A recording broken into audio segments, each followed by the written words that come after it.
Sejak muda, Gilvas hanya memiliki satu tujuan dalam hidup, mencapai puncak tertinggi dalam dunia bela diri. Namun seiring berjalannya waktu, kenyataan menamparnya. Tidak peduli seberapa keras ia berlatih, puncak itu terasa mustahil digapai. Bakat dan nasib seolah tidak berpihak padanya. Meski begitu, tekadnya tidak pernah padam. Didorong oleh rasa putus asa yang begitu dalam, Gilvas memilih untuk mengejar legenda kuno tentang seekor naga suci yang menjaga buah emas, konon mampu memberikan keabadian bagi siapapun yang memakannya. Perjalanan panjang dan pertarungan mematikan membawanya ke tempat suci di mana buah itu tumbuh. Di hadapannya, cahaya keemasan menyelimuti udara, memancarkan aura ilahi yang memikat. Tubuhnya penuh luka setelah pertarungan panjang, namun pandangannya tak beranjak dari buah bersinar di depan mata. Ia duduk di atas tubuh naga suci yang telah dikalahkannya, menarik napas panjang untuk menenangkan diri. Setelah kekuatannya sedikit pulih, ia berdiri perlahan dan melangkah mendekat. Dalam hatinya, keyakinan tumbuh bahwa buah ini akan membawanya ke puncak seni bela diri yang selama ini ia impikan. Tanpa ragu, Gilvas memetik buah emas itu dan menggigitnya. Begitu ditelan, kekuatan aneh mengalir deras dalam tubuhnya. Pembuluh darahnya berdenyut, darahnya mendidih, dan seluruh tubuhnya bergetar, seolah ditempa kembali oleh kekuatan ilahi. Saat itulah dunia mengenalnya sebagai Gilvas Eldragon, manusia terkuat di seluruh negeri. Bertahun-tahun berlalu, Gilvas menua. Tubuh yang dulu perkasa kini terbaring lemah di ranjangnya. Di sekelilingnya, anak-anak dan cucunya berdiri dengan wajah muram. Mereka tahu waktunya telah tiba. Putra tertuanya, Gileyam, menggenggam tangan ayahnya erat, berusaha menahan emosi. Gilvas, kepala keluarga Eldragon, menatap mereka dengan tenang, meminta agar tidak ada kesedihan di wajah mereka. Namun suasana tetap kelam. Sejak kematian istrinya, rumah itu telah kehilangan kehangatan. Kini, kepergiannya akan meninggalkan kehampaan yang lebih dalam. Dengan suara lembut, Gilvas menasihati mereka agar tidak membiarkan duka menelan hidup mereka.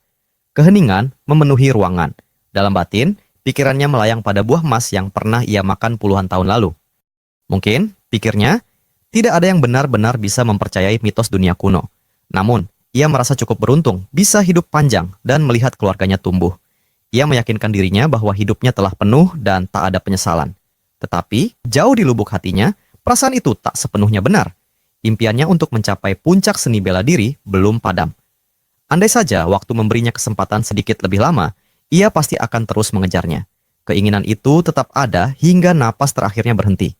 Namun takdir menulis cerita lain. Dalam keheningan yang seharusnya menjadi akhir, Gilvas kembali membuka mata. Dunia di sekelilingnya tampak asing. Ruangan berbeda, tubuhnya terasa ringan, dan suasana sepenuhnya tak dikenali. Saat menatap tangannya, keterkejutan melandanya. Tangan itu bukan miliknya yang dulu. Ia telah kembali menjadi bayi. Sebagai seorang pendekar tingkat 10 bintang, tidak masuk akal ada yang mampu melakukan hal seperti ini tanpa sepengetahuannya. Hingga akhirnya satu kesimpulan muncul di benaknya. Naga suci, buah emas, semuanya jelas kini. Buah itu bukan pemberi keabadian, melainkan sumber reinkarnasi. Alih-alih takut, perasaan hangat menjalar dalam dirinya. Ia telah diberi kesempatan kedua, kehidupan baru untuk menapaki kembali jalan menuju puncak yang gagal ia capai sebelumnya. Tak lama kemudian, Gilvas, nama yang kini melekat padanya, menyadari bahwa ia tidak sendirian. Ruangan itu penuh dengan bayi lain. Beberapa saat kemudian, para pelayan masuk membawa botol-botol bayi berisi cairan merah pekat, bukan susu seperti yang seharusnya. Gilvas mengamati dengan cermat saat cairan itu dituangkan ke dalam botol. Seorang pelayan lalu membawa seekor goblin kecil dan memaksanya meminum cairan itu. Tak lama setelahnya, tubuh makhluk itu bergetar hebat. Cahaya merah meledak dari tubuhnya, lalu hancur berkeping menjadi semburan darah yang memenuhi ruangan.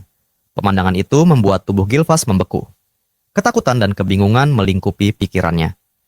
Salah satu pelayan dengan tenang berkata bahwa campuran itu akan aman jika kadar airnya disesuaikan.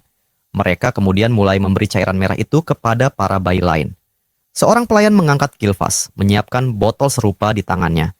Begitu melihatnya, Gilvas langsung menyadari bahwa cairan itu bukan susu biasa. Dari auranya saja, ia bisa merasakan kekuatan luar biasa di dalamnya, darah naga. Gilvas tahu, cairan itu terlalu berbahaya untuk tubuh bayi yang rapuh seperti dirinya. Sebelum sempat bereaksi, sang pelayan mendorong botol itu ke mulutnya. Naluri seorang bayi membuatnya menelan isi botol tanpa ragu. Seketika, aliran kekuatan luar biasa mengalir deras di dalam tubuh mungilnya. Seluruh tubuhnya bergetar hebat oleh rasa sakit yang tak tertahankan. Namun, Gilvas tahu persis apa yang sedang terjadi, darah naga purba tengah mengalir di nadinya. Ia sadar betul betapa berbahayanya hal itu, tapi juga menyadari satu hal penting. Di balik risiko ini, tersimpan peluang yang tak ternilai. Jika ia bisa menahan dan menyerap kekuatan tersebut, mungkin ia bisa melampaui batas yang pernah ia capai sebelumnya. Mungkin, kali ini ia benar-benar bisa mencapai puncak seni bela diri yang dulu selalu luput darinya. Dengan tekad membara, ia terus meneguk darah naga itu. Urat-uratnya menonjol, tubuh kecilnya menggeliat menahan rasa perih yang seolah membakar seluruh organ di dalam dirinya. Namun, kehendaknya tak goyah. Ia bertahan seakan menantang maut yang tengah mencengkeramnya. Dalam tubuh mungil itu, dua kekuatan naga raksasa bertarung hebat, saling memperebutkan kendali. Ketika akhirnya salah satu mendominasi, tubuh Gilvas perlahan menyesuaikan diri. Rasa sakit yang semula nyaris membuatnya hancur kini berubah menjadi kekuatan yang menenangkan. Para pelayan menatap tak percaya. Bayi yang seharusnya mati dalam sekejap justru bertahan, bahkan terus meminum hingga tetes terakhir. Di dalam dirinya, dua energi naga itu akhirnya menyatu menjadi satu kesatuan utuh. Ia berhasil menaklukkan darah naga dan tubuhnya beradaptasi dengan sempurna. Beberapa bayi lain juga tampak bertahan, namun tidak satu pun mampu menelan seluruh isinya seperti dirinya. Dalam diam, Gilvas menyadari betapa kuat naluri bertahan hidup yang dimilikinya, bahkan dalam tubuh seorang bayi sekalipun. Namun, rasa kantuk segera menjemput, dan kesadarannya perlahan memudar. Tubuh mungil itu pun tertidur lelap. 7 tahun berlalu. Di halaman belakang kediaman keluarga Eldragon, seorang anak laki-laki tengah berlatih dengan tubuh telanjang di bawah terik matahari. Ia melakukan push-up dengan satu tangan, sementara batu besar seberat puluhan kilogram bertumpu di kakinya. Setelah mencapai hitungan ke 1000, ia menendang batu itu ke udara dan menahannya di punggung saat jatuh. Anak itu adalah Gilvas yang telah terlahir kembali, kini dikenal dengan nama Zack Eldragon. Setiap otot di tubuhnya memantulkan hasil latihan bertahun-tahun. Ia telah memiliki kekuatan fisik yang luar biasa untuk anak seusianya. Zack tahu, semua ini berkat darah naga purba yang masih mengalir dalam tubuhnya. Di dunia ini, setiap makhluk memiliki sumber kekuatan bawaan yang disebut source of power, dan darah naga kuno yang diminumnya sebagai bayi menyimpan jumlah energi yang luar biasa besar. Mereka yang berhasil bertahan dari ritual itu tumbuh menjadi manusia dengan tubuh jauh lebih kuat dari kebanyakan orang. Dalam tubuhnya mengalir Divine Dragon Source of Power, kekuatan yang telah membuatnya melampaui batas yang pernah ia capai di kehidupan sebelumnya. Hanya dia, satu-satunya bayi yang sanggup menelan seluruh botol darah naga purba tanpa mati. Tubuhnya berevolusi menjadi bentuk yang bahkan ia sendiri tak perkirakan. Namun di balik semua pencapaiannya, ada satu hal yang membuatnya kesal. Meski tubuhnya kuat, ia masih berada di tingkat 1 bintang. Dalam sistem kekuatan dunia ini, jumlah bintang di dalam diri seseorang menunjukkan sejauh mana source power mereka berkembang. Tubuh manusia diibaratkan sebagai semesta kecil, dan semakin banyak bintang yang bersinar di dalamnya, semakin besar pula kekuatan yang dimiliki. Tapi semakin tinggi jumlah bintang, semakin sulit pula untuk mencapai tingkat berikutnya. Dalam kehidupan sebelumnya, Gilvas Eldragon telah menembus batas yang mustahil, mencapai 10 bintang, satu-satunya manusia yang pernah melakukannya. Kini, setelah 7 tahun berlalu sejak kelahirannya kembali, ia mulai menyadari betapa waktu berjalan begitu cepat. Zeke adalah anak haram dari kepala keluarga Eldragon yang sekarang berkuasa. Ibunya telah meninggal sejak ia masih bayi, dan hingga kini, ia belum pernah sekalipun melihat wajah ayahnya. Bagi Zeke, itu adalah bentuk tanggung jawab yang paling menyedihkan dari seorang kepala keluarga. Yang lebih mengejutkan baginya, dunia ini telah berubah drastis. Ribuan tahun telah berlalu sejak reinkarnasinya. Dunia yang dulu ia kenal telah menjadi tempat di mana hukum rimba benar-benar berlaku. Salah satu buktinya adalah tradisi memberi bayi darah naga purba, lalu mengujinya melalui ritual yang disebut Dragon Trial. Hanya mereka yang berhasil bertahan dari 2 tahap itu yang diizinkan menerima pendidikan sebagai prajurit keluarga Eldragon. Secara logis, Zeke seharusnya termasuk di antara mereka. Namun, meski sudah berulang kali bertanya kepada pelayan yang menjaganya tentang mengapa tidak pernah ada guru yang dikirim untuk melatihnya, jawaban yang diterima selalu sama. Ia tidak diizinkan mengetahui alasannya. Bahkan setelah berusia 7 tahun, tidak satu pun pelatihan resmi pernah diberikan padanya. Itu membuatnya bertanya-tanya dalam diam. Semua anak yang selamat dari Dragon Trial mendapat pelatihan, kecuali dirinya. Ia hidup sendirian di rumah kecil di pinggiran kediaman utama, hanya ditemani seorang pelayan yang tampak lebih banyak menyembunyikan sesuatu daripada berbicara jujur. Ketika Zeke menanyakan hal itu secara langsung, pelayan tersebut hanya menjawab datar, seolah tidak ada yang aneh dari semua itu. Zeke menyadari bahwa saat ini melatih kondisi fisik lebih penting daripada latihan tempur. Ia tahu kemampuan bertarung dapat diasah kapan saja jika diinginkan. Di kehidupan sebelumnya, ia pernah mencapai tingkat 10 bintang sebagai seorang prajurit, dan ingatan itu masih tertanam kuat dalam dirinya. Suatu hari, ia meminta informasi tentang bayi lain yang selamat atau kabar apapun dari keluarga utama yang mungkin bisa membantunya. Namun, seperti biasa, pelayan yang ditugaskan menjaganya menolak dengan tegas. Wanita itu berkata bahwa ia tidak diizinkan untuk mengungkapkan hal-hal semacam itu. Kekecewaan tampak di wajah Zeke. Selama 7 tahun hidup bersama pelayan itu, ia sudah terbiasa dengan jawaban yang sama, dingin dan tanpa emosi. Pelayan itu hanyalah seorang praktisi tingkat 3 bintang yang bertugas memenuhi kebutuhan sehari-harinya, tidak lebih. Padahal, dengan kemampuannya, ia sebenarnya bisa saja mengajarkan dasar-dasar seni bela diri, namun Zeke tidak tertarik pada hal yang dianggapnya terlalu sepele. Akhirnya, Zeke memutuskan untuk meninggalkan rumah dan pergi ke hutan. Pelayan itu tidak berusaha menghentikannya, hanya menatap dalam diam saat Zeke melangkah pergi. Di tengah hutan yang sunyi, Zeke mencabut beberapa tanaman beracun liar, lalu menelannya tanpa ragu. Rasanya pahit dan memuakan, tetapi metode itu adalah bagian dari latihannya untuk memperkuat tubuh. Saat sedang berkonsentrasi, ia tiba-tiba menyadari sesuatu.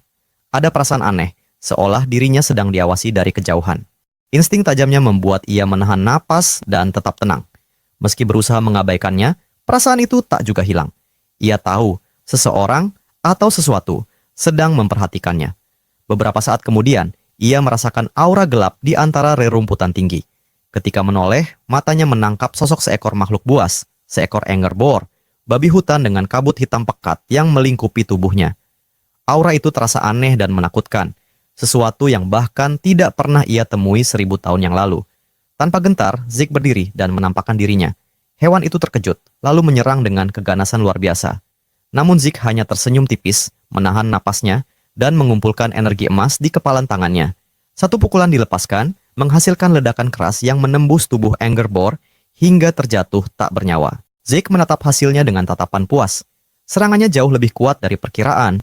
Bahkan pada tingkat 1 bintang pun, kekuatannya sudah melampaui kebanyakan praktisi lain. Ia mengangkat bangkai makhluk itu di pundaknya, berpikir bahwa kekuatannya akan terus meningkat seiring kenaikan bintang. Namun, di balik keberhasilan itu, ada rasa lelah yang menumpuk. 7 tahun diabaikan oleh keluarga Eldragon membuatnya muak. Ia mulai berpikir untuk meninggalkan tempat itu, menjelajah dunia, mungkin menuju lautan yang jauh dari pengawasan mereka. Tak jauh dari sana, seorang pria berjubah gelap sedang memperhatikannya dari bayang-bayang pepohonan. Pria itu keheranan melihat kemampuan Zeke.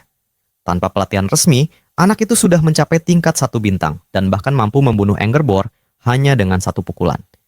Yang lebih mengejutkan, Zeke bisa merasakan keberadaannya sejak awal. Dalam diam, pria itu merenungkan asal-usul anak tersebut. Ibu Zeke telah lama meninggal muda, sementara ayahnya, kepala keluarga Eldragon, tidak pernah menunjukkan ketertarikan terhadap anaknya itu. Seharusnya tanpa bimbingan, Zeke tak mungkin tumbuh sekuat ini. Namun darah keluarga Eldragon tetap mengalir di tubuhnya, sah atau tidak.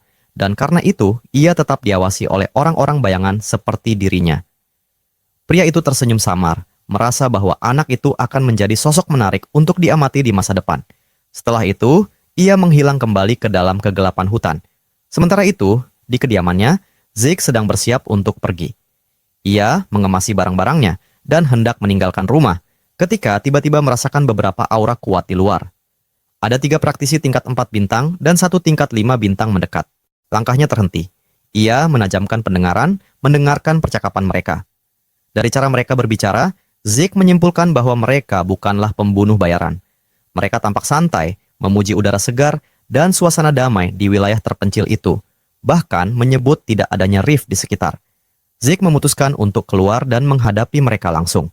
Begitu membuka pintu, ia melihat tanda lambang keluarga Eldragon di pakaian mereka. Ia sempat terdiam, menyadari bahwa mereka datang dari klannya sendiri. Para pria itu segera memberi hormat kepadanya dengan penuh sopan. Para pengawal yang datang memperkenalkan diri dengan sopan kepada Zeke, menyampaikan bahwa mereka diperintahkan untuk mengantarnya menuju lokasi ujian. Ucapan itu membuat Zeke sempat mengernyit. Ia tak menyangka bahwa kedatangannya kali ini berkaitan dengan sebuah ujian, Padahal belum satu pun pengetahuan dasar diberikan padanya sejak berada di tempat itu. Beberapa hari kemudian, langkahnya membawa kembali ke kediaman utama keluarga Eldragon, tempat yang dulu menjadi pusat kekuasaan dan simbol kebanggaan darah naga. Namun kali ini, kedatangannya bukan untuk menetap. Para pengawal menjelaskan bahwa tujuan mereka berbeda, dan sebelum masuk ke area utama, Zeke diminta mengganti pakaian kotornya terlebih dahulu. Di tempat itu, Zeke mengetahui tentang sesuatu yang disebut sebagai Dragon's Nest. Setelah 1000 tahun, keluarga Eldragon membangun sekolah yang ditujukan bagi seluruh cabang keturunan mereka. Siapapun yang memiliki hubungan darah dengan keluarga Eldragon bercita-cita masuk ke lembaga tersebut ketika telah berusia 7 tahun, demi menerima pendidikan layak sebagai penerus naga sejati. Hari itu bertepatan dengan upacara penerimaan siswa baru, dan Zeke diharuskan mengikuti ujian masuk. Menyadari hal itu, semangatnya meredup. Tujuan sebenarnya mengapa ia dibawa kembali ternyata hanyalah untuk menjalani ujian ini, padahal ia telah berencana meninggalkan tempat itu dan berkelana mencari jati dirinya. Sambil menunggu di depan gerbang sekolah, seorang anak berambut biru menghampirinya. Wajahnya tampak cemas namun ramah. Anak itu bernama Rangis, yang menanyakan apakah Zeke baik-baik saja. Dari pengamatan sekilas, Zeke menyadari bahwa meskipun terlihat pemalu, aliran energi di tubuh Rangis menunjukkan kepekaan yang tajam dan potensi luar biasa. Setelah saling memperkenalkan diri, keduanya berbicara singkat tentang ujian yang akan mereka hadapi. Zeke mengaku tidak mengetahui apapun mengenai bentuk ujian tersebut, membuat Rangis terkejut. Bagi Rangis, mengikuti ujian Dragon's Nest tanpa persiapan sama saja dengan menantang bahaya. Ia baru akan menjelaskan lebih lanjut ketika suasana mendadak berubah. Sebuah suara lantang dan sombong memotong pembicaraan mereka. Seorang anak lelaki muncul, menatap Rangis dengan ejekan di wajahnya. Ia adalah Reton, juga berasal dari desa Ordiskal. Dengan nada menghina, ia menertawakan kehadiran Rangis dan menyarankan agar temannya itu pulang saja sebelum membuat dirinya malu. Reton tampak bangga dengan statusnya dan yakin sepenuhnya bahwa Rangis tidak memiliki kemampuan untuk lolos seleksi. Nada congkak itu makin menjadi ketika Reton menyinggung asal-usul keluarga Rangis. Ia mencemooh ayah Rangis sebagai pseudo-dragon dan menyatakan bahwa keturunan dari naga palsu tidak akan pernah bisa mencapai apapun. Ucapan itu membuat tangan Rangis bergetar, namun ia menahan amarahnya. Zeke yang memperhatikan dari dekat dapat merasakan tekanan emosi yang kuat di dalam diri anak itu. Keluarga Eldragon dikenal dengan sistem hierarki yang ketat. Dalam struktur mereka, terdapat tingkatan mulai dari Novice Whelp Dragons, kemudian Soldier Child Dragons, Captain Level Adult Dragons, hingga Elder Dragons yang berperan sebagai tetua. Dan di dasar piramida hierarki itulah posisi Pseudo Dragons berada. Mereka yang gagal masuk atau lulus dari Dragon's Nest dianggap sebagai naga yang belum matang dan tak sempurna. Meskipun demikian, Rangis menyimpan tekad besar. Ia ingin membuktikan bahwa bahkan Pseudo Dragon sekalipun tetaplah naga dan tidak layak diremehkan. Ketika Zeke memperhatikan interaksi itu, ia menilai bahwa keyakinan Reton terlalu berlebihan. Ia bisa merasakan kekuatan yang berbeda dalam diri Rangis, bukan kekuatan besar, tapi keteguhan yang murni. Bagi Zeke, anak itu tidak tampak lemah sama sekali. Ucapannya membuat beberapa peserta lain yang sombong merasa tersinggung. Mereka tidak bisa menerima perbandingan yang menyamakan mereka dengan Pseudo Dragon yang dianggap hina. Namun sebelum perdebatan itu memanas, seorang pria dewasa datang dan segera menarik perhatian semua peserta. Ia adalah penguji utama dari Dragon's Nest, seorang adult dragon yang ditugaskan memimpin seleksi tahun ini. Dengan suara tegas, ia mengumumkan bahwa ujian masuk akan segera dimulai dan memerintahkan seluruh peserta untuk mendaftarkan diri, serta mengambil nomor masing-masing. Saat meninggalkan tempat itu, Reton sempat menatap tajam ke arah Zeke, menegaskan bahwa ia tidak akan melupakan wajah orang yang berani menentangnya hari itu. Zeke menarik napas panjang, berusaha meredakan ketegangan yang sempat muncul. Ia menilai anak-anak dari generasi ini tampak terlalu mudah tersulut emosi, padahal usia mereka masih seumuran. Rangis di sisinya tampak memahami hal itu. Ia tahu, siapapun akan marah bila dianggap lemah dibanding orang lain, terlebih di hadapan banyak peserta lain. Mereka kemudian kembali fokus pada ujian yang akan segera dimulai. Bagi Zeke, mengikuti seleksi masuk Dragon's Nest adalah hal yang tak bisa dihindari. Namun penjelasan Rangis membuatnya terkejut. Ternyata ujian itu tidak sepenuhnya wajib. Ada cara untuk melewatinya jika memiliki izin khusus dari pihak keluarga Eldragon. Hal itu membuat Zeke menyadari betapa sedikit pengetahuan yang ia miliki tentang aturan di era ini. Rangis, yang melihat kebingungan itu, sempat menyarankan agar ia mundur sebelum terluka. Tetapi Zeke menolak gagasan itu. Baginya, menarik diri bukanlah pilihan, meskipun ia sama sekali belum memahami bentuk ujian yang akan dihadapi. Setelah beberapa saat, keduanya akhirnya tiba di area pengujian. Lapangan luas terbentang dengan batu-batu besar berdiri di bagian tengahnya. Seorang penguji dari akademi berdiri di depan para peserta dan menjelaskan aturan ujian dengan suara tegas. Untuk lulus, peserta hanya perlu menorehkan goresan pada batu yang berada di belakangnya. Tak ada senjata pribadi yang boleh digunakan, kecuali yang disediakan oleh pihak akademi. Meski begitu, siapapun diperbolehkan menggunakan tangan kosong jika merasa yakin. Setiap peserta diberi 3 kesempatan. Aturan itu terdengar sederhana, bahkan terlalu mudah bagi sebagian orang. Namun, dugaan itu langsung terpatahkan ketika peserta pertama maju ke depan. Anak itu, meski tampak gugup, berusaha mengerahkan seluruh tenaganya. Suara dentuman logam menghantam batu terdengar keras, menggema ke seluruh lapangan. Dalam sekejap, pedang milik anak itu patah, dan hantaman balik dari batu tersebut menghancurkan lengannya. Kejadian itu mengejutkan semua orang, termasuk Zeke. Sementara anak itu menahan rasa sakit, penguji hanya memandangnya tanpa banyak reaksi, lalu memberitahu bahwa masih ada 2 kesempatan tersisa. Namun, karena sang peserta sudah tak mampu berdiri, ia dinyatakan gagal, dan para penjaga segera membawa tubuhnya keluar arena. Ketika nomor berikutnya dipanggil, suasana menjadi tegang. Beberapa peserta menelan ludah, menyadari betapa berbahayanya ujian yang semula terlihat sepele. Rangis yang berdiri di dekat Zeke mulai gemetar, sedangkan Zeke sendiri hanya menatap dengan ekspresi datar. Ia merasa kecewa, tak menyangka bahwa ujian masuk Dragon's Nest ternyata sesederhana namun sekejam ini. Dari penjelasan para pengawas, diketahui bahwa batu-batu tersebut memiliki kemampuan regeneratif. Setiap goresan yang muncul akan lenyap dalam sekejap, dan lebih dari itu, batu itu mampu memantulkan serangan fisik hingga 100 kali lipat dari kekuatan aslinya. Zeke menilai bahan semacam itu terlalu berlebihan untuk sekadar ujian penerimaan. Namun Rangis menjelaskan bahwa jika seseorang mampu menyalurkan source power ke seluruh tubuh dengan sempurna sebelum menyerang, maka masih ada kemungkinan untuk menorehkan batu tersebut. Penjelasan itu membuat Zeke memahami inti dari ujian ini. Bukan kekuatan fisik yang diuji, melainkan kendali terhadap source power. Ia memandang sekeliling dan memperkirakan hanya segelintir peserta yang akan mampu melakukannya, termasuk anak-anak sombong yang sebelumnya menimbulkan keributan. Satu persatu peserta maju, namun sebagian besar gagal. Banyak di antara mereka yang terlempar, tergores, bahkan pingsan karena hantaman balik dari batu yang memantulkan kekuatan mereka sendiri. Saat giliran Zeke dipanggil, seluruh perhatian tertuju padanya. Ia berjalan dengan langkah tenang ke tengah arena, sementara Rangis di belakang tampak semakin cemas. Ia khawatir Zeke benar-benar akan mencoba dengan tangan kosong, seperti yang diucapkannya sebelumnya. Kekhawatiran itu terbukti ketika Zeke menolak memilih senjata dari meja penguji. Ia hanya menatap batu besar di depannya dan menyatakan bahwa tinjunya sudah cukup. Kerumunan mulai berbisik, tak sedikit yang menertawakan keputusannya. Mereka yakin tindakan itu konyol, sebab tangan manusia biasa akan remuk, bahkan sebelum menyentuh permukaan batu tersebut. Beberapa peserta yang lebih tua bahkan menganggap Zeke hanya mencari mati. Rangis menatapnya dengan perasaan campur aduk antara takut dan menyesal karena tidak mencegahnya sejak awal. Isyarat dimulai diberikan. Zeke mendekati batu besar itu dan meletakkan telapak tangannya di permukaannya. Sentuhan pertama saja sudah cukup baginya untuk merasakan struktur keras dan padat yang tak biasa.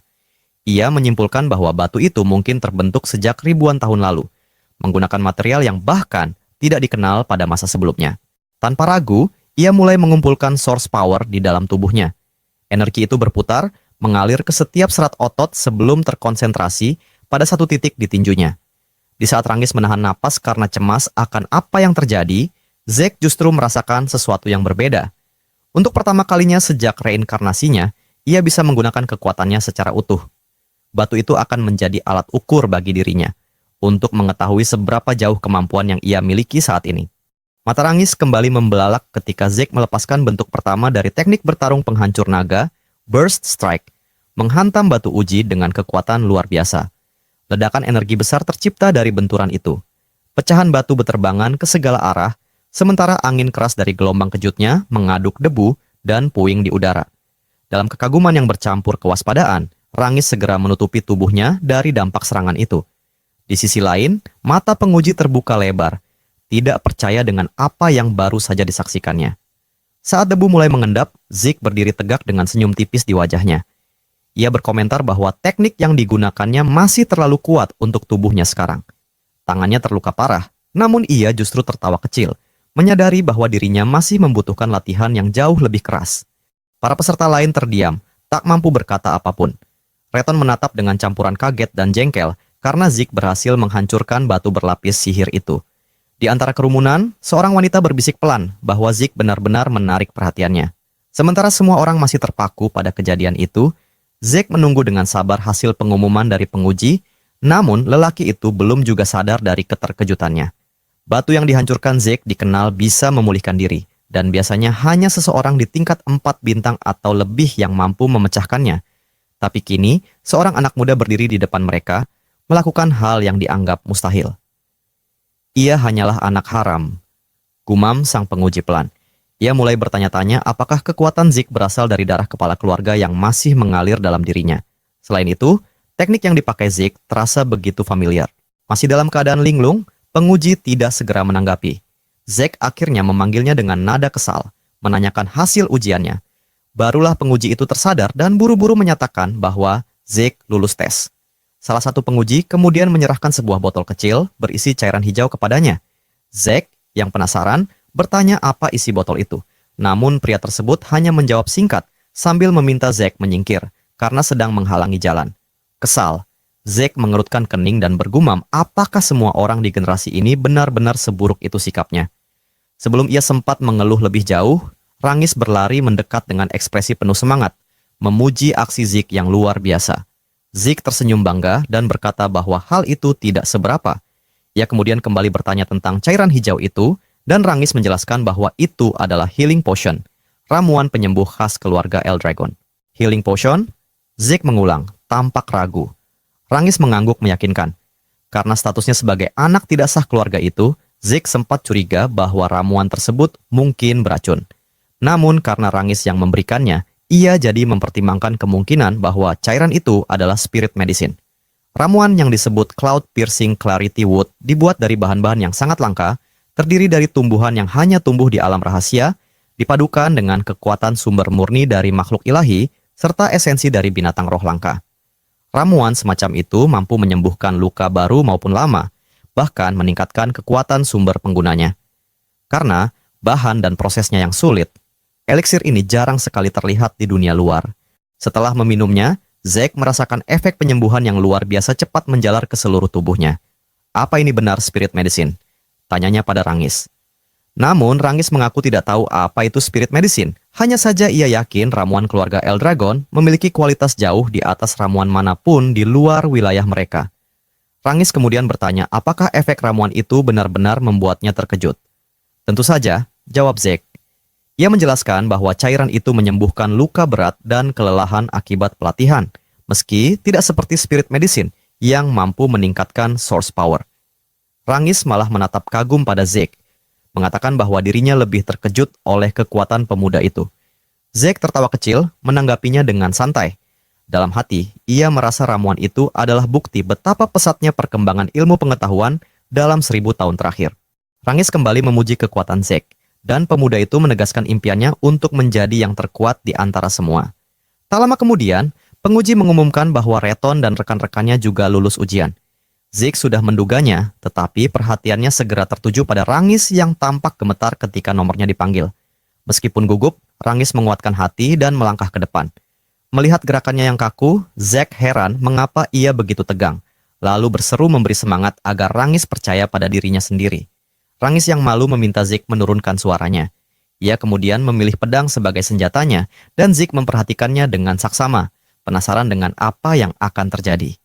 Begitu penguji memberi isyarat, Rangis langsung menyerang batu itu. Seperti yang diduga, pukulan pertamanya gagal. Namun Rangis tidak menyerah. Ia berdiri lagi dan mencoba sekali lagi, tapi serangannya justru terpental oleh kekuatan pantulan batu, membuatnya kehilangan keseimbangan dan jatuh. Kedua tangannya bergetar hebat akibat benturan itu. Reton dan kelompoknya langsung tertawa keras, seolah sudah menebak hasilnya sejak awal. Mereka mengejek bahwa anak dari naga palsu memang tidak lebih dari naga palsu juga. Tawa ejekan menggema ketika Rangis jatuh lagi. Mereka menyuruhnya menyerah saja, sementara Reton melirik Zeke dengan sinis, bertanya, Apakah ini orang yang dikatakannya bisa lulus ujian? Dan apakah Rangis benar-benar lebih kuat dari mereka? Zeke tidak langsung menanggapi. Ia hanya diam sejenak, lalu berkata dengan datar agar mereka berhenti berbicara omong kosong. Salah satu penguji memberitahu Rangis bahwa ia hanya punya satu kesempatan lagi. Kemudian bertanya, apakah ia masih ingin melanjutkan? Rangis tak mampu menjawab. Rasa malu dan ejekan yang terus diarahkan padanya membuat dadanya sesak. Ia menundukkan kepala dalam diam. Namun Zeke tiba-tiba melangkah maju mendekatinya. Dengan suara tegas, ia bertanya apa yang sedang dilakukan Rangis dan mengapa ia memilih pedang bukannya tombak. Ia menegur, mengatakan bahwa mengambil ujian tanpa rencana sama saja dengan bunuh diri.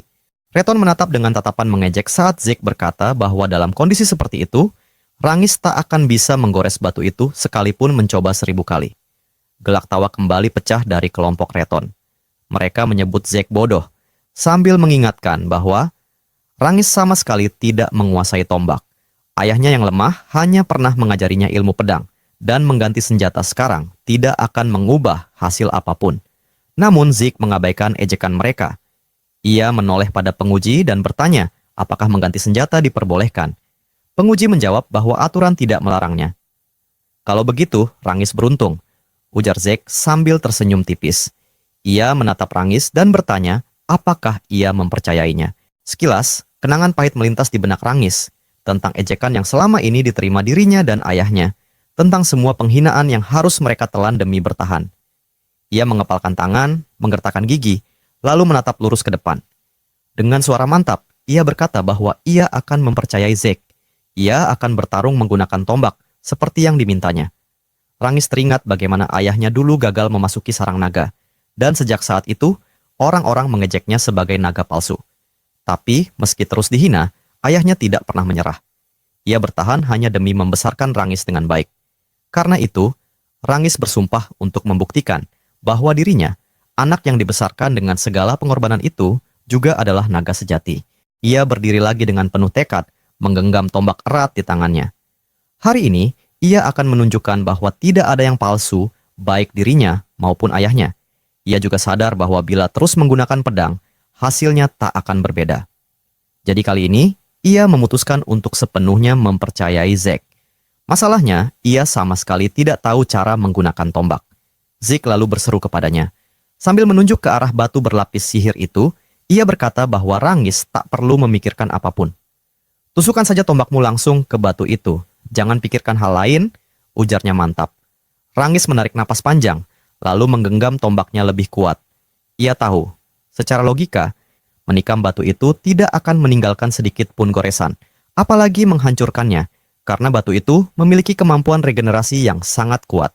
Namun, Zeke adalah orang pertama yang berdiri di sisinya, bahkan setelah baru saling mengenal hari ini. Kepercayaan itu terasa asing bagi Rangis, tapi justru karena itulah ia memilih untuk mempercayai Zeke sepenuhnya, dan percaya pada kekuatannya sendiri. Ia mulai mengumpulkan source power ke dalam tombak, dan seketika merasakan sesuatu yang aneh. Selama bertahun-tahun ia berlatih dengan pedang, tapi belum pernah sekalipun ia mampu membungkusnya dengan energi sebesar ini. Namun kini, dengan tombak di tangannya, energi itu mengalir begitu alami. Dengan teriakan penuh tekad, Rangis melepaskan seluruh kekuatannya dan menghantam batu itu dengan tusukan penuh tenaga. Reton hampir terpingkal, yakin bahwa hasilnya akan sama seperti sebelumnya. Ia mengejek bahwa mengganti senjata tak akan membantu sedikit pun. Namun Rangis tidak berhenti. Ia merasakan sesuatu yang berbeda.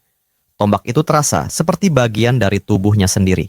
Dan saat ia mendorongnya sekuat tenaga, ujung tombak itu menembus batu berlapis sihir. Hening sejenak menyelimuti arena. Tatapan kaget dari Reton dan kelompoknya membuat suasana kaku. Bahkan para penguji tak mampu menyembunyikan keterkejutan mereka, terpana melihat keajaiban yang baru saja terjadi. Rangis bukan hanya berhasil menggores batu itu, tapi menembusnya hingga pecah. Zeke segera menghampiri dan memujinya. Rangis masih tertegun, sulit percaya bahwa ia benar-benar melakukannya. Bahkan ketika penguji resmi menyatakan bahwa ia lulus, ia masih bertanya dengan suara bergetar apakah ia sungguh berhasil. Zeke tersenyum, menepuk bahunya, dan mengiyakan. Air mata hampir menetes dari mata Rangis. Dengan haru, ia memeluk Zeke erat-erat, berteriak penuh semangat bahwa ia berhasil, bahwa ia lulus ujian. Kelompok Reton menatap tak percaya. Mereka menuduh itu hanya keberuntungan. Namun Reton sendiri hanya terdiam, tubuhnya gemetar menahan amarah. Ia tak bisa menerima kenyataan bahwa seperti yang dikatakan Zack, Rangis memang lebih kuat dari mereka, dan hasilnya jauh melampaui mereka semua. Tak lama kemudian, penguji mengumumkan bahwa ujian resmi telah berakhir. Ia juga menyampaikan bahwa upacara penerimaan akan segera dimulai. Zik segera memastikan apakah tes benar-benar selesai. Rangis menjawab bahwa sepertinya begitu, meski kemungkinan besar masih ada ujian lain menanti di dalam sarang naga.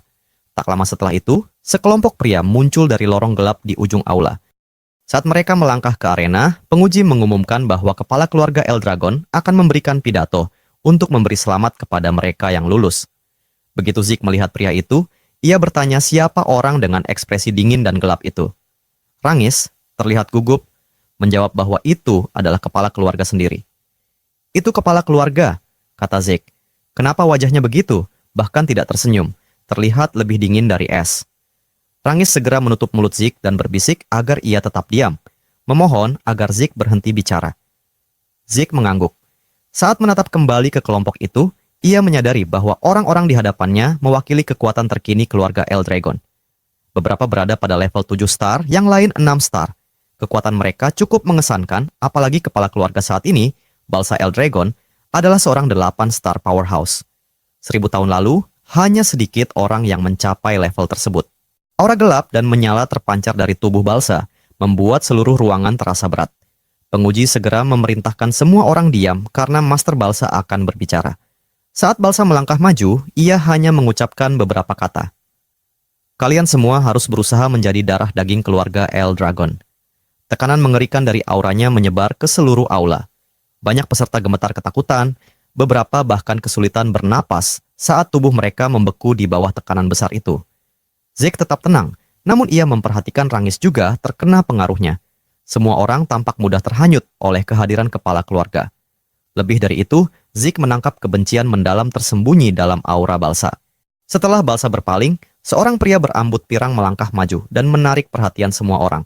Ia tersenyum dan mengucapkan terima kasih kepada Balsa atas kata-katanya.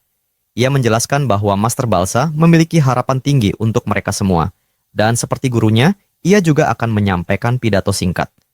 Pria itu hanya meminta semua peserta untuk berlatih keras dan menjadi lebih kuat. Seorang penguji berbisik, "Itu saja." Pria itu menambahkan dengan senyum bahwa orang yang terlalu khawatir pada hal kecil akan cepat botak. Jadi ia tak akan menyampaikan pidato panjang. Suasana di aula menjadi lebih ringan. Penguji kemudian mengumumkan bahwa para siswa baru akan dibagi ke asrama masing-masing. Setiap siswa yang namanya dipanggil harus segera menuju ke tempatnya. Zik bertanya apakah mereka tidak akan tinggal di asrama yang sama, dan Rangis menjelaskan bahwa ada 4 asrama, timur, barat, selatan, dan utara. Setiap siswa yang diterima di akademi akan tinggal di salah satu dari 4 aula itu. Ketika nama Zik dipanggil, ia berdiri dan melambaikan tangan kepada Rangis. Ia ditugaskan ke asrama timur. Saat berjalan melalui koridor, ia mengamati banyak perubahan di tempat ini selama 1000 tahun terakhir. Setelah menemukan kamarnya, ia menduga sempat tersesat karena membutuhkan waktu untuk sampai, dan kemungkinan teman sekamarnya sudah berada di sana lebih dulu. Begitu pintu dibuka, Zik menyapa dengan ceria dan meminta maaf karena terlambat. Ia menyampaikan bahwa mulai hari ini mereka akan berbagi kamar. Betapa terkejutnya ia saat melihat teman sekamarnya ternyata Rangis. Zik tertawa, merasa seolah takdir terus menghubungkan mereka. Ia menanyakan apakah masih ada jadwal lain hari itu, dan Rangis menjawab bahwa latihan akan dimulai besok. Mereka memutuskan untuk beristirahat lebih awal karena latihan berat akan dimulai keesokan harinya. Sebulan berlalu di akademi, dan latihan mereka semakin keras dengan dumbbell berat di kedua tangan. Instruktur menjelaskan bahwa teknik Dragon's Breath yang sedang mereka pelajari termasuk salah satu teknik terpenting yang pernah diciptakan oleh kepala keluarga Eldragon yang ke-15. Ia menekankan bahwa semua murid harus menguasai teknik itu dalam kondisi apapun. Saat perhatiannya beralih ke beberapa murid, ia menyadari ada yang sudah cukup menguasai teknik Dragon's Breath, terutama seorang wanita muda yang ia panggil Leika. Energi yang memancar darinya menandakan bahwa ia hampir mencapai level 2 star. Namun, di luar itu, seorang murid lain menarik perhatian instruktur hingga membuatnya sulit mempercayai apa yang dilihatnya. Zik sedang berlatih sambil memegang dumbbell dan menyeimbangkan batu besar di kepala dan lengannya. Instruktur tertegun dan bergumam bahwa darah kepala keluarga sungguh mengalir dalam tubuh Zik. Meski begitu, Tidak ada yang pernah mengajari Zeke sejak kecil, sehingga semua yang ia saksikan terasa asing. Zeke sendiri tercengang melihat bagaimana teknik yang dulu ia sebut sebagai teknik pernapasan Dragon King kini telah dikembangkan oleh kepala keluarga berikutnya dan diajarkan ke cabang keluarga lainnya. Menurutnya, teknik pernapasan mengumpulkan source power dari lingkungan ke dalam tubuh, kemudian mengedarkannya untuk memperkuat energi internal. Efektivitasnya bergantung pada kemampuan dan kecerdasan individu. Itulah sebabnya keluarga-keluarga besar selalu merahasiakan teknik mereka, tidak membiarkan orang luar atau mereka yang bukan keturunan mempelajarinya. Teknik Dragon's Breath versi sekarang aman dan mudah dipelajari, tapi Zeke menyadari teknik itu tidak berguna bila hanya bisa dilakukan saat diam. Versi miliknya memungkinkan manipulasi source power bahkan saat bergerak, sehingga jauh lebih kompleks dan kuat dalam pertarungan nyata, namun juga lebih sulit dipelajari. Hanya sedikit yang berhasil menguasainya. Zeke memperkirakan generasi sekarang menyederhanakan versi aslinya agar anggota cabang keluarga pun bisa belajar. Keputusan yang jelas membantu memperkuat keluarga Eldragon. Perasaan puas muncul dalam diri Zeke saat menyadari teknik yang ia temukan ribuan tahun lalu masih berdampak hingga kini. Ia juga mulai berpikir bahwa teknik seni bela diri lain yang ia ciptakan mungkin turut berevolusi seiring waktu. Sementara itu, Leika mengamati Zeke dari kejauhan dengan tatapan tenang, namun penuh perhatian. Di kafetaria, murid-murid lain terkejut melihat seberapa banyak makanan yang dihabiskan Zeke. Saat menyantap makanannya, Zeke memperhatikan Rangis duduk diam di seberangnya. Ia bertanya mengapa Rangis tidak makan cukup, karena itu akan menghambat kekuatannya. Rangis justru menanyakan apakah Zeke tidak merasa staminanya aneh. Zeke hanya menanggapi bahwa kunci untuk menjadi lebih kuat adalah makan lebih banyak dan berlatih lebih keras, bahkan menawarkan sebagian makanannya, meski Rangis menolak dengan sopan. Beberapa murid yang sudah terlatih sebelum masuk akademi menarik perhatian Zeke. Saat itu, seorang gadis mendekat. Dengan suara tenang namun penuh keyakinan, ia menyatakan bahwa Zeke cukup mengesankan. Zeke membalas dengan santai menanyakan siapa gadis itu. Rangis tersedak makanannya dan bergumam bahwa gadis itu adalah Master Leika, putri kepala keluarga Lord Balza. Zeke hanya menanggapi dingin, menyatakan bahwa ia tidak mengenal gadis itu dan bertanya apa maksudnya. Leika menatapnya dengan penasaran, menanyakan apakah benar Zeke anak haram kepala keluarga. Zeke mengiyakan, menambahkan bahwa ia memang anak kepala keluarga, meski bukan anak sah. Leika kemudian bertanya bagaimana anak haram seperti Zeke bisa menghancurkan Magic Stone dengan tangan kosong, mempertanyakan bagaimana seseorang di luar keluarga besar bisa memiliki kekuatan sehebat itu. Zeke menjawab dengan penuh percaya diri, meminta Rangis untuk berhenti menatapnya dan menghabiskan makanannya. Keduanya, Lea dan Rangis, terdiam sejenak sebelum Lea tersenyum, mengakui bahwa Zeke memang orang yang menarik. Ia kemudian duduk di samping Zeke dan menawarkan agar Zeke menjadi pengikutnya, berjanji akan menjadi penopang sekaligus sekutunya. Zeke mengangkat alis, menanyakan maksud tawaran itu. Lea menegaskan bahwa ia ingin Zeke bergabung dengannya, menjadi sekutu dan mendukungnya. Setiap anak haram membutuhkan sekutu dan pengaruh. Leika meminta Zeke menggunakan kekuatannya untuk membantunya menjadi kepala keluarga berikutnya, dan ia berjanji akan membantu Zeke mewujudkan impiannya setelah berhasil. Zeke menolak dengan tegas. Leika mengerutkan alisnya, menatapnya dengan dingin, dan mencoba menekannya. Aura yang mengelilingi tubuh Leika bergetar dengan energi samar, menandakan bahwa ia hampir mencapai level 2 bintang. Untuk usianya, kekuatan seperti itu menunjukkan bakat luar biasa. Zeke tetap tenang, menegaskan bahwa ia tidak tertarik menjadi kepala keluarga atau memegang gelar apapun. Ia menancapkan pisaunya ke meja, menegaskan bahwa dirinya tidak perlu melayani siapapun dan sudah menjadi yang terkuat. Suasana di kafetaria hening sejenak, bahkan Leika terdiam, terkejut oleh kehadiran Zeke yang begitu mendominasi. Rangis segera mencoba meredakan ketegangan, meminta keduanya menenangkan diri. Namun Leika, marah dan tersinggung, memutuskan untuk menantang Zeke dalam duel. Zeke tidak menghiraukan, ia hanya melanjutkan makanannya. Keributan segera terdengar di seluruh kampus. Murid-murid berbisik tentang arah mereka, beberapa menjelaskan bahwa akan ada duel generasi muda dan Master Leika sendiri yang bertarung. Banyak yang terkejut mempertanyakan siapa yang berani menantang putri keluarga Typhon itu. Di lapangan latihan, semua murid menatap penuh rasa ingin tahu, menebak siapa yang akan menghadapi Master Lea. Zeke tetap tenang, meski Rangis terlihat cemas, memperingatkan bahwa lawannya bukan orang biasa. Rangis menjelaskan bahwa Master Lea adalah putri Lord Balza Eldragon dan juga membawa darah keluarga Typhon, salah satu dari 4 keluarga besar yang mendukung Eldragon. Ia prodigi yang menguasai teknik pedang petir keluarga Taifen sejak muda dan memiliki bakat luar biasa. Zeke hanya mengangguk, menilai situasi tanpa banyak komentar. Rangis menekankan bahwa Zeke harus memahami siapa lawannya, karena Master Leica bukanlah orang sembarangan. Posisi kepala keluarga sangat penting dan menjadi sumber konflik antar cabang, sehingga para kandidat yang lain mewakili masing-masing cabang keluarga Eldragon di Dragon's Nest. Leica membutuhkan sekutu kuat untuk menghadapi kakak-kakaknya. Ketika Zeke memahami konteks perebutan kekuasaan di antara 4 cabang utama keluarga Eldragon, ia tetap menilai situasinya dengan tenang, tanpa menunjukkan ketertarikan atau ambisi untuk ikut campur dalam perebutan kekuasaan tersebut. Leica berdiri dengan pedangnya menancap di tanah, aura di sekelilingnya memancar dengan listrik samar, menandakan kesiapan untuk duel. Rangis menyingkir, gemetar, memperingatkan Zeke agar berhati-hati. Leica menjelaskan bahwa untuk menjadi kepala keluarga berikutnya, ia harus mengalahkan Zeke dan menjadikannya salah satu pengikutnya. Pertarungan antara Zeke dan Leica pun siap dimulai, dihadapkan pada sorotan murid-murid yang penasaran dan ketegangan yang memuncak di seluruh lapangan latihan.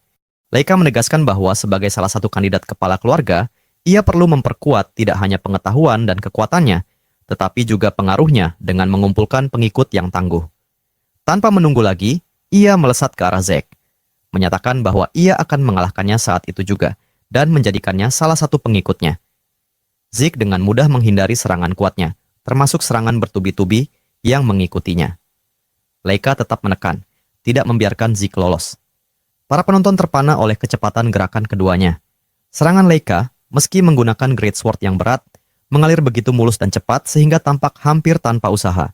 Kerumunan yang menyaksikan pertempuran mulai membicarakan kendali sumber tenaga Leica yang presisi, menyadari bagaimana serangannya menjadi semakin cepat dan kuat seiring waktu. Mereka terkagum-kagum melihat kekuatan seorang putri kepala keluarga dari cabang utama. Beberapa bahkan yakin hasil pertarungan sudah jelas. Namun mereka tidak menyadari bahwa Leica sendiri semakin frustrasi. Ia tidak mengerti bagaimana Zeke bisa menghindari setiap serangannya, seolah ia hanya dijadikan mainan. Rangis yang menyaksikan dari jauh tak bisa menahan kekagumannya. Kekhawatiran sebelumnya memudar saat melihat ketenangan gerakan Zeke. Zeke mengamati gerakan bela diri yang digunakan Leica dan mencatat bahwa tekniknya jauh lebih cepat daripada petarung level 1 star biasa. Leica kesal, menuntut agar Zeke berhenti berbicara dan fokus pada pertarungan. Zeke menangkis serangan dengan mudah, mengeluarkan pukulan yang mendarat tepat pada tubuh Leica. Ia terbatuk kesakitan dan jatuh berlutut, memegangi pedangnya serta perutnya. Para penonton terkejut, berbisik-bisik bertanya-tanya bagaimana Zeke bisa menghindari semua serangan Leica dan siapa sebenarnya bocah misterius itu. Leica berusaha bangkit, menanyakan mengapa serangannya tak ada yang mengenai Zeke. Ia menyadari kecepatannya jauh melebihi petarung 1 star lain, jadi secara logika Zeke seharusnya tidak mampu menandingi gerakannya. Zeke mengakui bahwa kecepatannya memang lebih tinggi dari petarung 1 star manapun, namun di matanya, Leica tetap 1 star. Leica menegaskan bahwa Zeke seharusnya tak mampu menandingi kecepatannya. Zeke menjelaskan bahwa dengan memperhatikan pernapasan, gerakan mata, dan pergeseran ototnya, ia mampu membaca setiap gerakan Leica. Dengan pengalaman itu, ia bisa memprediksi langkah berikutnya. Leica kembali menyerang dengan cepat, tetapi Zeke menghindar dengan mudah dan melancarkan serangan balik yang menghantam Leica ke dinding dengan kekuatan dahsyat. Penonton menjerit, terkejut melihat Leica terpukul. Rangis bersorak kagum, menyebut Zeke luar biasa karena mengalahkan Master Lea. Namun Zeke menegaskan pertarungan belum selesai. Saat debu menghilang, Leica berdiri kembali, memar namun tetap menantang. Zeke memperhatikan bagaimana ia menyalurkan sumber tenaga ke inti tubuhnya, memungkinkan ia menahan serangan tanpa cedera serius.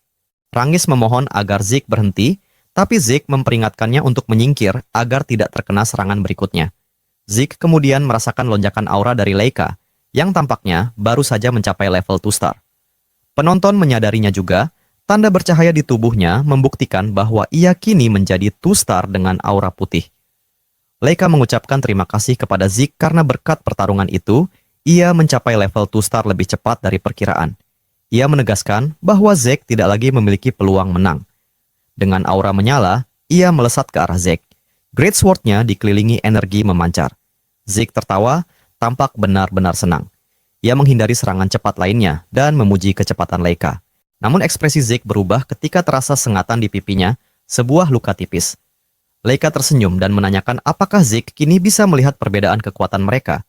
Ia menegaskan bahwa dengan menjadi two-star penuh dan menguasai auranya, ia akan menunjukkan kekuatan sesungguhnya dari teknik Great Sword yang ia pelajari. Zeke tersenyum penuh antusias, menantikan untuk menyaksikan teknik bela diri yang belum pernah ia lihat sebelumnya. Momen itu menjadi titik paling mendebarkan dari pertarungan mereka. Leica tiba-tiba melancarkan teknik Lightning Great Sword. Kilatan cahaya mengelilingi pedangnya, energi emas berkilau menyala saat ia menyerbu maju. Zeke langsung terselimuti badai listrik, terpaksa mundur selangkah sambil berseru.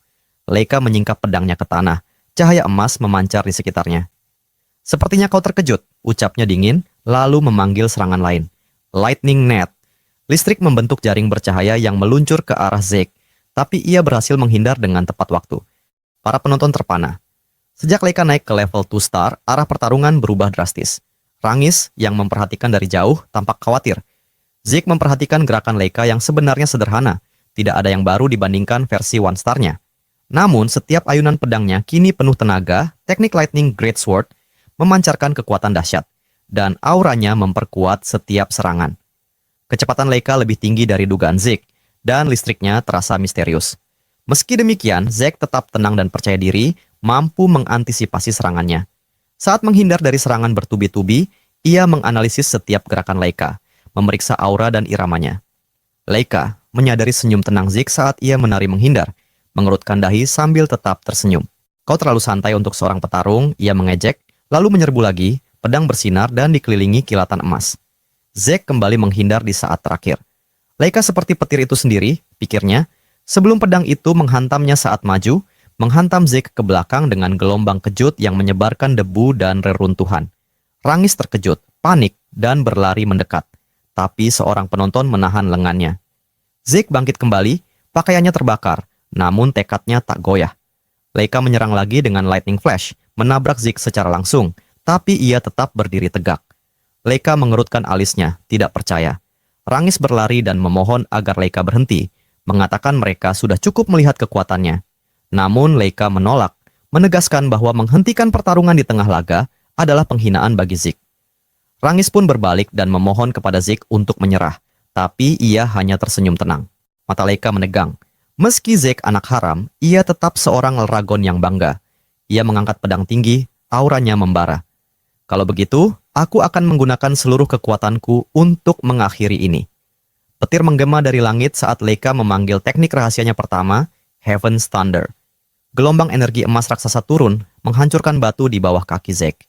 Kilat menyambar tubuhnya dalam badai amarah ilahi. Rangis menjerit, menyaksikan tubuh temannya diselimuti petir emas. Asap mengepul dari bentuknya yang terbakar. Leica menancapkan pedangnya ke tanah, menghela napas dalam, dan berkata lembut, "Maaf Zeke, tapi ini adalah akhir." Tiba-tiba, aura petir emas meledak ke langit. Mata Leica membesar, berbalik, tidak percaya. Zeke berdiri tersenyum tenang, lengannya diselimuti kilatan emas. "Ini aura listrik?" ucapnya santai. Ia menjelaskan bahwa ia sengaja membiarkan serangan Leica mengenai dirinya untuk mempelajari aliran dan perilaku listriknya, dan tanpa sengaja belajar menggunakannya sendiri. Leica terkejut dan menahan amarah, sulit menerima kenyataan itu. Zeke terus menahan gempuran serangan Leica, sementara teknik Dragon Breath yang ia aktifkan berulang kali mulai memperlihatkan hasilnya. Setiap tarikan napasnya beresonansi dengan petir milik Leica, menciptakan getaran aneh yang membuat energi berwarna keemasan berkumpul di dalam tubuhnya. Dalam tempo singkat, kekuatan itu bereaksi dengan aliran petir di sekitarnya, hingga Zeke mulai mampu mengendalikannya seolah telah menjadi bagian dari dirinya sendiri. Resonansi itu tampak bukan hal kebetulan. Kemampuan petir milik Leica tampak selaras dengan tubuhnya, seperti bawaan lahir yang mengalir dalam darah keluarga Eldragon. Teknik pedang besar khas keluarganya pun memperlihatkan bahwa garis keturunan mereka menyatu dengan unsur petir secara alami. Menyadari hal itu, Zeke melangkah maju dengan keyakinan yang tumbuh di matanya. Pertarungan yang semula tampak sengit kini berubah menjadi latihan sempurna baginya. Tubuhnya berdenyut bersama arus listrik, dan kilatan emas mulai menari di permukaan kulitnya. Petir mengalir di udara ketika kekuatan sumber di dalam dirinya mencapai titik puncak. Kilatan itu memancar kuat, membuat arena diterangi cahaya keemasan yang menyilaukan. Leica menanggapi dengan raungan penuh semangat, mengangkat pedang besarnya yang kini bercahaya terang. Petir menyalak bersamaan dengan ayunan pedangnya, membentuk gelombang cahaya yang menyapu udara. Namun, Zeke bergerak dengan kecepatan di luar nalar. Langkahnya menghilang dalam sekejap, meninggalkan hanya jejak kilatan petir. Dalam sekejap ia muncul di sisi lain arena, sementara udara di tempat semula masih bergetar oleh serangan lawannya. Tubuhnya kini lebih ringan, namun juga sulit dikendalikan. Seolah petir yang mengalir di dalamnya telah mengubah struktur otot dan syarafnya sendiri. Ia bergerak terlalu cepat untuk mata manusia biasa. Dari tribun penonton, Rangis hanya bisa menatap kosong. Gerakan kedua petarung itu sudah tak dapat diikuti dengan mata telanjang. Yang tampak hanyalah dua kilatan cahaya yang beradu di tengah arena, disertai suara guntur yang menggema tanpa henti. Di sela benturan cahaya, jelas terlihat bahwa serangan Leica semakin sering meleset, sementara Zeke mulai memegang kendali penuh atas ritme pertarungan. Leica yang tersudut memusatkan seluruh kekuatannya untuk serangan terakhir. Pedangnya bergetar hebat, lalu melepaskan ledakan energi petir yang menghantam ke arah lawan. Namun Zeke menangkisnya dengan langkah ringan, memanfaatkan energi baru yang kini menjadi bagian dari dirinya. Dalam sekejap, tubuhnya menyatu dengan cahaya keemasan, bergerak seolah tak lagi terikat oleh batas ruang. Petir berpusar di tangannya, membentuk pola rumit yang menyerupai pusaran naga. Teknik baru yang selama ini hanya ada dalam pikirannya kini mengambil wujud nyata. Dalam satu gerakan cepat, ia meluncurkan serangan pamungkas. Dragon Destruction Combat Arts, bentuk khusus, Lightning Peak. Kilatan emas menghantam langsung ke arah Leica, menelan seluruh sosoknya dalam badai petir yang bergemuruh. Ledakan cahaya menyilaukan memenuhi arena. Saat gemuruh mereda, Leica berlutut dengan tubuh bergetar, pedangnya jatuh dari genggaman, dan kilatan listrik masih menari di sekelilingnya. Arena yang semula riuh berubah senyap. Semua mata tertuju pada satu sosok yang berdiri tegak di tengah cahaya. Zeke, pewaris kekuatan naga yang kini bangkit dengan energi baru. Leica perlahan berusaha bangkit. Meski tubuhnya lemah, matanya masih memancarkan tekad. Ia sadar kekuatan Zeke telah melampaui batas manusia biasa. Meski kalah, rasa kagum muncul di balik matanya. Di hadapan semua orang, ia menerima hasil duel itu dengan kepala tegak. Menyadari bahwa ia baru saja berhadapan dengan seseorang yang melampaui nalar. Beberapa jam setelah duel berakhir, jauh di dalam celah dimensi, Balsa Eldragon, kepala keluarga Eldragon sekaligus ayah dari Zeke dan Leica, berdiri di antara ribuan makhluk buas yang menatapnya dengan mata liar. Setiap langkahnya dipenuhi tekanan aura naga yang begitu berat hingga udara bergetar. Ketika para monster itu menyerbu, cahaya tajam memancar dari matanya, melepaskan gelombang energi yang melumpuhkan seluruh makhluk di sekelilingnya. Dalam keheningan yang menegangkan, Balsa menghunus pedangnya.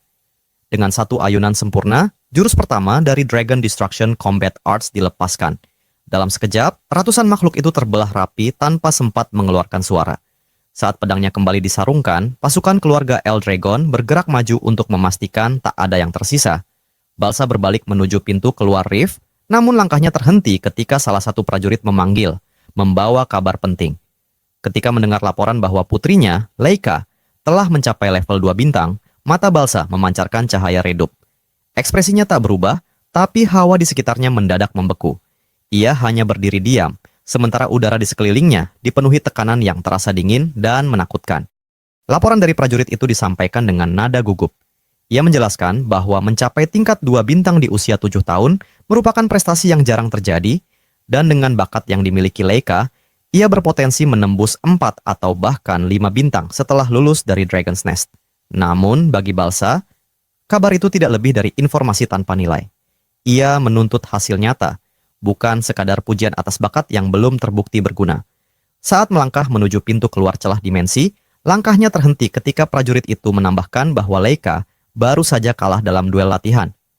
Tatapannya berubah datar, seolah mencoba menilai seberapa penting kabar itu. Kekalahan itu ternyata bukan dari kakak atau seniornya, melainkan dari Zeke, murid seusianya. Nama itu membuat Balsa terdiam. Dalam ingatannya, muncul bayangan seorang pelayan sederhana, ibu dari Zeke, seorang wanita yang pernah menunjukkan bakat luar biasa dalam pertempuran, namun meninggal tidak lama setelah melahirkan anak itu. Balsa sempat bertanya-tanya siapa yang melatih bocah itu hingga mampu menumbangkan seorang kultivator 2 bintang. Dan ketika mendengar bahwa Zeke tidak pernah menerima pelatihan resmi, ekspresinya tidak berubah. Namun, dalam hatinya, ia menyadari bahwa kemampuan alami seperti itu patut diperhatikan. Setelah hening sesaat, ia memerintahkan agar ujian pertama segera dimulai, meski baru sebulan sejak pelatihan tempur dimulai. Ketika bawahannya menentang karena sebagian besar murid bahkan belum mencapai tingkat 1 bintang, Balsa menegaskan bahwa kematian tidak memilih waktu atau tingkatan, dan hanya mereka yang mampu bertahan layak membawa nama Eldragon. Ia lalu menambahkan satu perintah lain, memanggil Freya agar segera kembali. Permintaan itu mengejutkan prajuritnya, sebab Freya dikenal sebagai sosok yang jarang dipanggil secara langsung oleh Patriark. Namun Balsa memiliki alasan. Jika Zeke mampu mengalahkan Laika hanya dengan kekuatan sendiri, maka anak itu jauh lebih menarik dari perkiraannya. Ia ingin Freya merancang sekaligus mengawasi ujian pertama secara langsung. Setelah perintahnya disampaikan, Balsa memperlihatkan senyum tipis, sebuah ekspresi langka yang menandai rasa penasaran mendalam terhadap bocah itu. Keesokan harinya, suasana di Dragon's Nest kembali dipenuhi suara pelatihan. Di bawah pengawasan Rangis, para murid melatih teknik Strike Dragon Combat Arts. Di sisi lain lapangan, Zeke berlatih dengan cara yang berbeda. Ia duduk dalam posisi menahan beban di dinding, menyeimbangkan batu besar di kepalanya, sambil menggenggam beban di kedua tangan. Fokusnya tidak goyah sedikit pun, membuat murid lain memperhatikannya tanpa suara. Dalam diam, ia menelaah kembali teknik yang sedang dipelajari semua orang. Ia tahu seni bela diri itu awalnya diciptakan oleh kepala keluarga ke-15. Bukan semata-mata teknik bertarung, melainkan metode untuk memperkuat tubuh secara menyeluruh. Struktur teknik itu sederhana namun efisien, memungkinkan para murid muda untuk memahaminya dengan cepat. Saat Rangis memanggilnya untuk bergabung dengan latihan, Zeke hanya menoleh santai dan menjelaskan bahwa ia telah memahaminya sejak pagi. Rasa heran muncul di wajah Rangis, namun Zeke menunjukkan bahwa aliran energi temannya mengalir tidak stabil.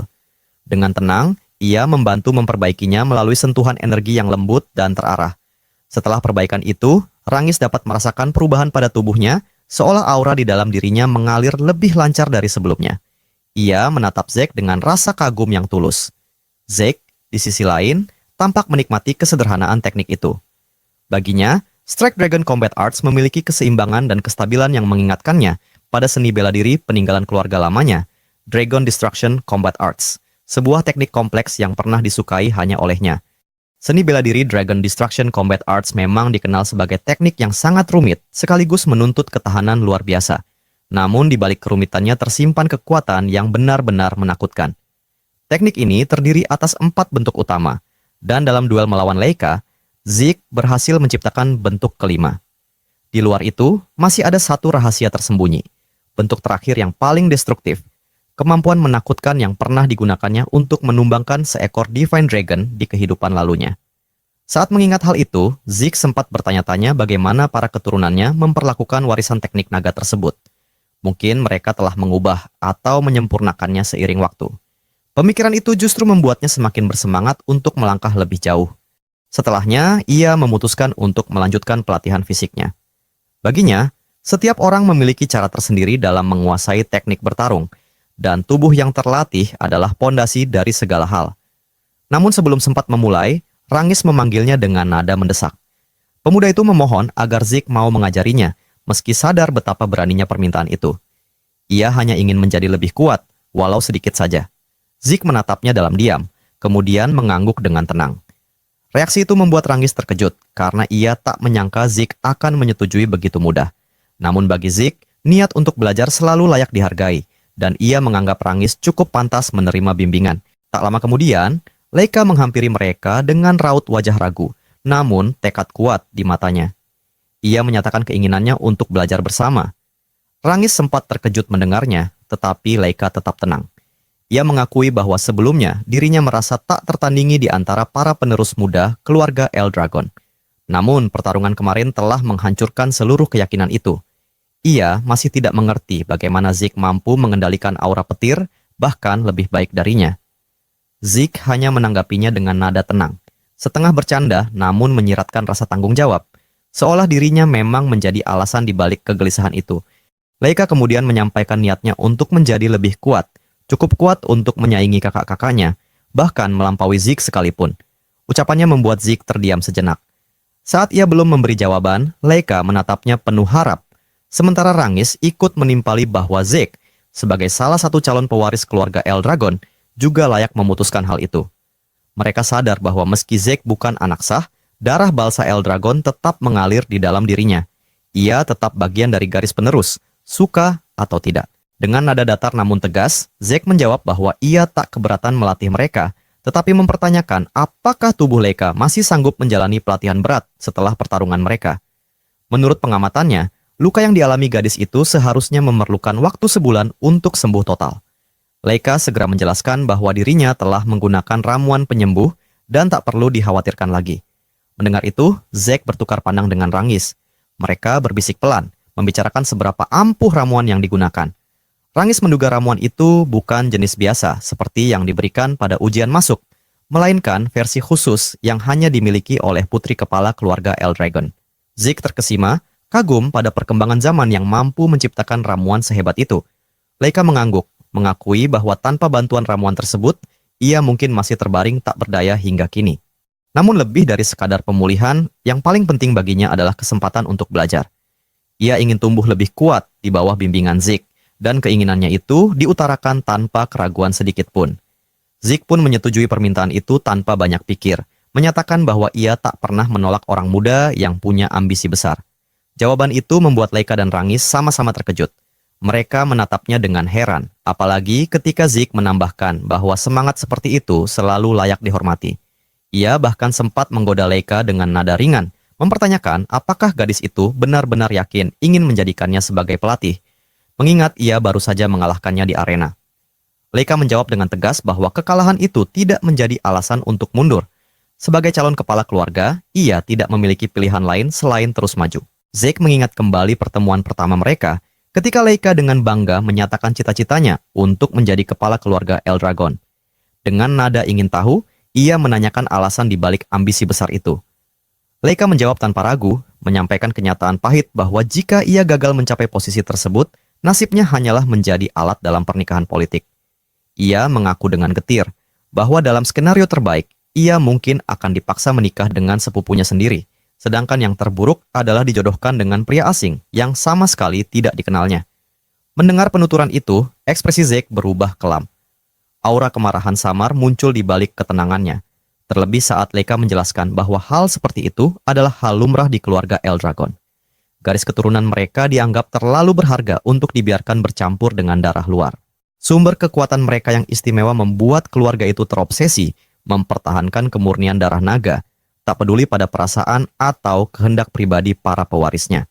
Nada suara Zack berubah dingin dan tajam ketika ia menyinggung tentang keluarga Eldragon, yang kini benar-benar terjerumus ke dalam tradisi menjijikan. Tangannya mengepal erat, diselimuti niat untuk menghancurkan kebiasaan kotor yang tak lagi memiliki makna itu. Namun sebelum suasana menjadi semakin tegang, beberapa instruktur datang dan segera menarik perhatian semua orang. Leika menatap mereka dengan bingung, tak mengerti alasan kedatangan para pengajar itu, sementara Zack hanya bergumam pelan, merasa kedatangan mereka terjadi di waktu yang buruk. Ia khawatir ucapan barusan sempat terdengar. Dari belakang kerumunan, muncul seorang wanita, berambut merah menyala. Langkahnya tenang, namun membawa tekanan kuat. Salah satu instruktur memperkenalkannya sebagai pengajar baru yang mulai bertugas hari ini. Meski sangat sibuk, wanita itu bersedia mengajar mereka secara langsung, sehingga semua murid diharapkan bersyukur atas kesempatan langka ini. Ketika wanita berambut merah itu mendekat, ia mengulurkan tangan ke arah Leika dan bertanya apakah gadis itu benar Lady Leia.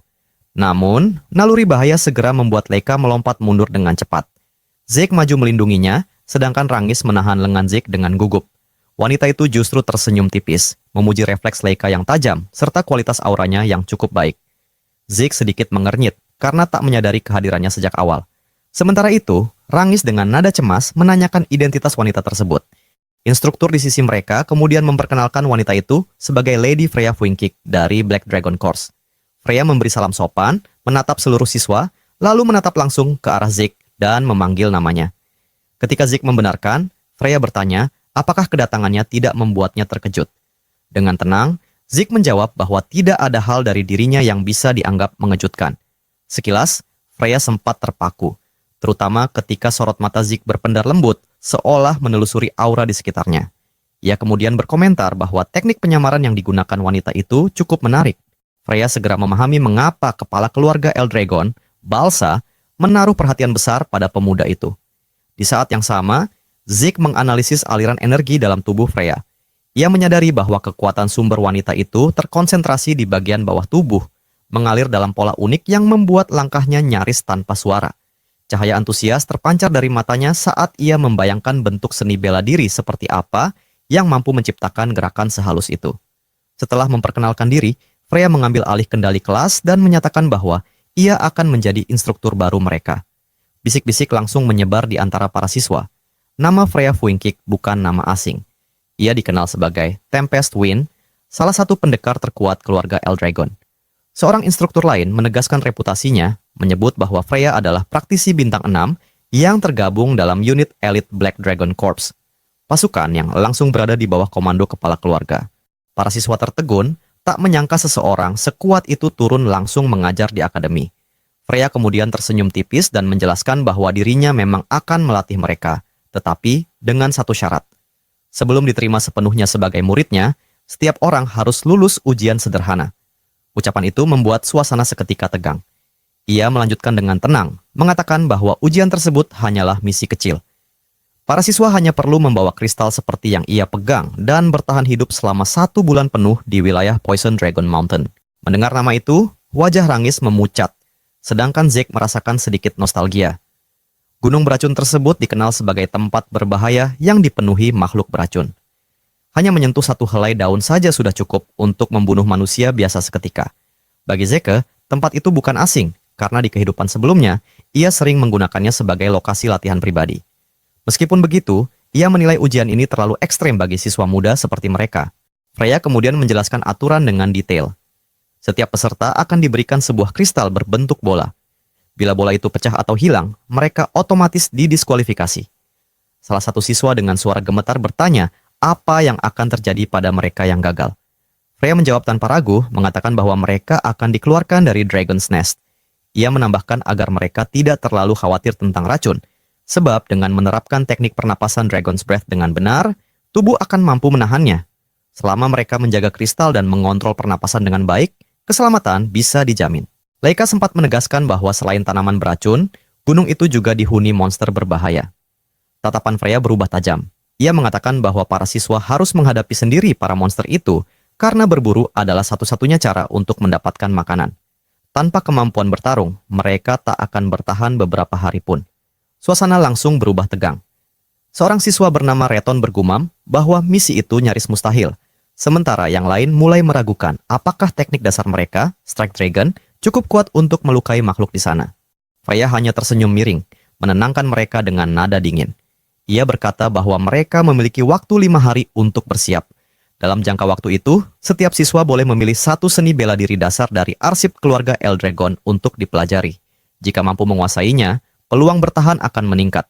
Namun bila gagal, konsekuensinya bukan tanggung jawabnya. Salah satu siswa bertanya dengan ragu apakah Freya akan menolong mereka jika keadaan menjadi terlalu berbahaya.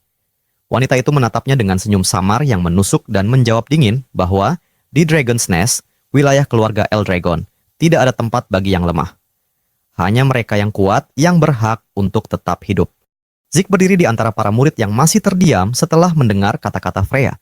Suaranya tajam dan penuh tekanan, mengatakan bahwa jika mereka tidak mampu mengalahkan beberapa monster saja, maka sebaiknya mereka tidur tenang di samping bangkai monster itu di ranjang beracun. Ketakutan menyelimuti seluruh tempat. Keringat dingin menetes dari wajah para murid yang pucat. Rangis hampir menangis, sementara Leika hanya terdiam, tenggelam dalam pikirannya sendiri. Zeke mengerutkan alis. Ia bertanya dalam hati, apakah ini masih keluarga Leragon yang ia kenal dulu? Segalanya terasa begitu berbeda dari masa ketika ia masih menjadi kepala keluarga. Freya mengakhiri ucapannya, lalu mulai membagikan buku-buku seni bela diri untuk setiap jenis senjata. Ia mempersilakan para murid maju dan memilih teknik yang ingin mereka pelajari. Para murid segera berdesakan di depan meja. Rangis tampak ragu, tak tahu apa yang harus ia pilih. Zeke menepuk bahunya pelan dan menyarankan agar ia memilih teknik tombak, mengingat senjata itu sudah ia gunakan saat ujian masuk. Rangis mengangguk cepat dan berterima kasih dengan wajah lega. Leika, di sisi lain, berkata bahwa ia akan memilih teknik pedang besar karena sudah memahami bentuk dasar Lightning Great Sword. Namun Zeke menahannya dan menyarankan agar ia mencoba seni kapak. Leika menatap heran dan bertanya alasannya. Zeke menjelaskan bahwa kapak akan menutupi kelemahan gerakannya yang masih ada. Karena percaya pada kata-kata Zeke, Leika tak berdebat lagi. Ia hanya mengangguk dan mengambil buku yang disarankan. Setelah semua murid selesai memilih, Freya memastikan bahwa mereka telah menentukan pilihan masing-masing. Ia menatap mereka dengan ekspresi tenang namun tegas, mengatakan bahwa 5 hari ke depan akan menentukan hidup mereka. Hanya dengan menguasai teknik yang dipelajari, mereka punya peluang untuk bertahan. Gagal, dan mereka akan mati mengenaskan di gunung beracun itu. Saat hendak berbalik pergi, Freya tiba-tiba teringat sesuatu. Ia menoleh dan memperingatkan bahwa selama ujian nanti, para senior akan mencoba mencuri kristal mereka. Rangis menatapnya dengan kaget, tak memahami maksudnya. Freya menjelaskan bahwa para murid senior berusia 10 tahun di atas mereka akan mengikuti ujian yang sama, hanya saja tugas mereka adalah berburu dan merebut kristal milik murid baru. Ia menambahkan bahwa jumlah murid baru memang lebih banyak, dan wilayah Poison Dragon Mountain sangat luas, jadi mungkin saja mereka bisa menghindari pertempuran. Namun para senior itu tidak akan menahan diri. Mereka akan menggunakan segala cara untuk menemukan dan menyerang. Setelah berkata demikian, Freya berbalik dan meninggalkan tempat itu. Rangis tampak putus asa, keringat membasahi wajahnya. Ia bertanya apa yang sebaiknya mereka lakukan sekarang. Bukan hanya harus menghadapi monster beracun, mereka juga diburu oleh murid yang jauh lebih kuat. Leika mengerutkan dahi dan menimpali bahwa setiap senior minimal berada di tingkat 1 bintang. Jika mereka bekerja sama melawan dirinya, ia tak akan bertahan lama, dan sebagian besar murid lainnya juga mungkin tidak akan selamat. Zeke mengangguk pelan, menyetujui pendapat itu. Ia lalu menambahkan bahwa jika Leika tak yakin bisa melawan sendirian, sebaiknya ia membentuk kelompok kecil, 2 atau 3 orang. Kerjasama tidak dilarang, dan dengan begitu, mereka bisa saling melindungi saat berburu monster maupun menghadapi para senior. Rangis menatapnya dan bertanya apa rencana Zeke sendiri. Dengan ekspresi santai, Zeke menjawab bahwa ia akan mengikuti ujian sendirian. Ia ingin menikmatinya. Leika hanya bisa menghela napas, berkata pelan bahwa itu memang terdengar sangat seperti dirinya. Sebelum memulai latihan, Zeke mengusulkan agar mereka makan lebih dulu. Ketiganya berjalan bersama meninggalkan tempat itu. Di tengah jalan, Leika menoleh pada Rangis dan bertanya apakah ia merasa Zeke terkadang agak aneh. Rangis mengangkat bahu dan menjawab singkat, "Ya, kadang." 5 hari kemudian, para murid berkumpul di depan Poison Dragon Mountain. Udara dipenuhi rasa gugup bercampur tekad. Freya berdiri di hadapan mereka dengan senyum yakin di wajahnya dan menyatakan bahwa cuaca hari itu sempurna untuk memulai ujian.